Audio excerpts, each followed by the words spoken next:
Muy buenos días. Damos gracias a Dios por un nuevo día para que podamos seguir recibiendo más de nuestro Dios.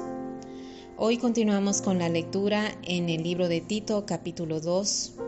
El título para hoy es Las enseñanzas de Dios. Cuando leía este capítulo, podía ver cómo es que Dios es tan organizado. Todo lo que Él hace simplemente tiene una razón de ser, tiene un motivo y una función, sea en el universo, en el mundo, en la tierra, hasta en nuestro cuerpo. Hablemos de Él un poco. Cada célula tiene una estructura y una función determinada. Las que son del mismo tipo se reúnen y forman un tejido. Estos terminan formando órganos y los órganos sistemas, y todos trabajan en equipo, trabajan en armonía. En la iglesia es igual. Todos, absolutamente todos tienen una función. Es un trabajo en equipo, marchando hacia un solo objetivo. La carta escrita a Tito por el apóstol Pablo nos enseña las funciones que tenemos dentro de la iglesia. Así que todos los que pensaban que su tiempo había terminado o no hallaban su lugar en la iglesia, el capítulo que hoy nos toca tiene mucho para enseñarnos. Vamos a leer el capítulo 2 desde el versículo 1 al 10 en la versión NBI. Dice así: Tú, en cambio, predica lo que está de acuerdo con la sana doctrina. A los líderes de la iglesia, enséñales que sean moderados, respetables, sensatos e íntegros en la fe, en el amor y en la constancia.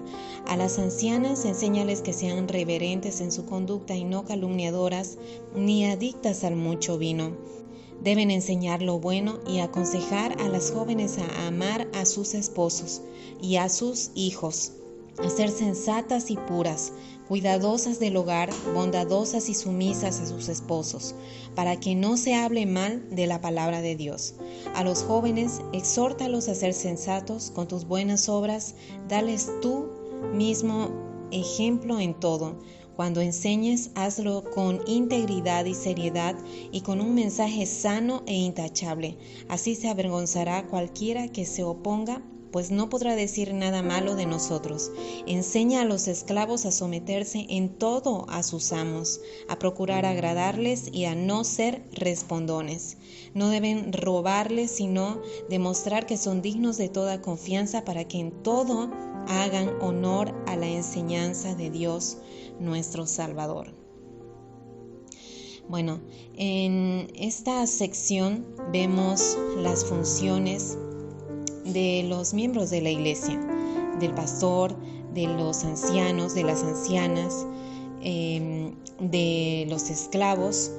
Bueno, hablando del pastor, le dice Pablo a Tito que debe enseñar lo que es correcto. Esta era la función de Tito. Debía enseñar la sana doctrina con autoridad.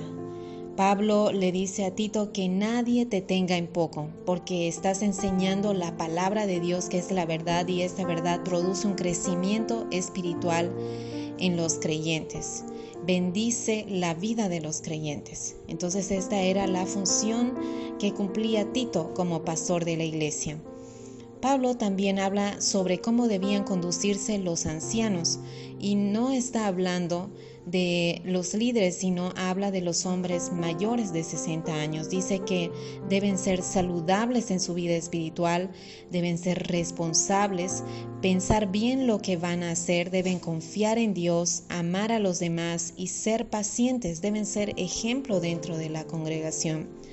También habla de cómo deben ser las ancianas dentro de la iglesia. Las mujeres mayores de 60 años dice Pablo, que deben comportarse como personas que aman a Dios, nada de chismes, deben ser un buen ejemplo para las mujeres más jóvenes y enseñarles con su ejemplo. Deben enseñar a las mujeres casadas cómo deben manejarse dentro del matrimonio. Deben enseñarles a amar a sus esposos, a sus hijos, a atender bien a su familia, a sujetarse a su esposo. Cuán importante es esta tarea dentro de la iglesia. Tengo un hermoso recuerdo. Meses antes de casarme, una hermana me enseñaba cómo tenía que ser mi comportamiento dentro del matrimonio. Yo dije, encontré una hermana como las que habla Tito y Timoteo. En verdad fue una bendición. Sus palabras son sabias.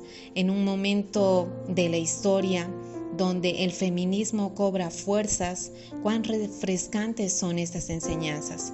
Entonces necesitamos a las hermanas que enseñen a las esposas jóvenes a cómo conducirse dentro del matrimonio. Dice el apóstol Pablo que si practicamos esto, nadie podrá hablar mal del mensaje de Dios.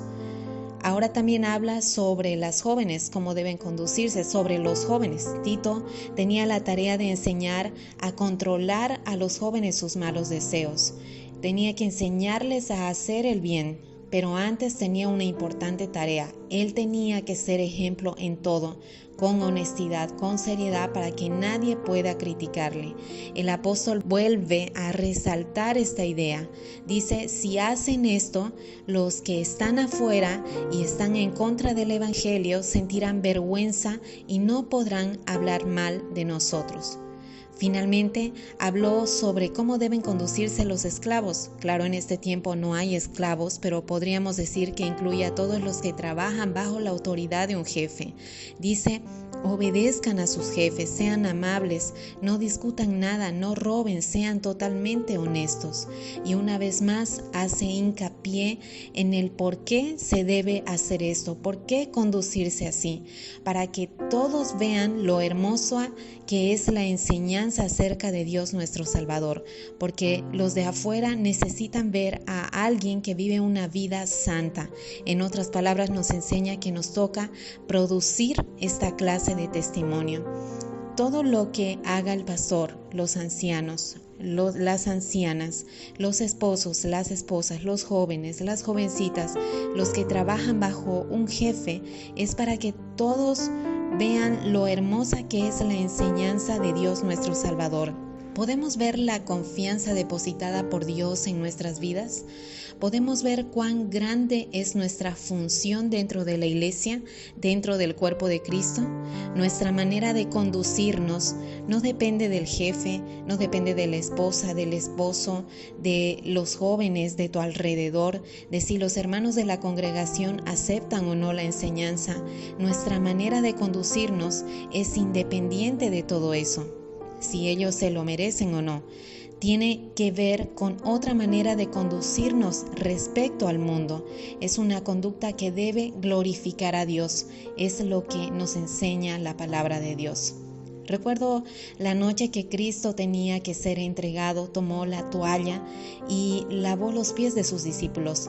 Él les enseñó que el principio del reino de Dios es el servicio por amor, aún sabiendo que todos lo abandonarían en el momento de su muerte, a excepción de Juan.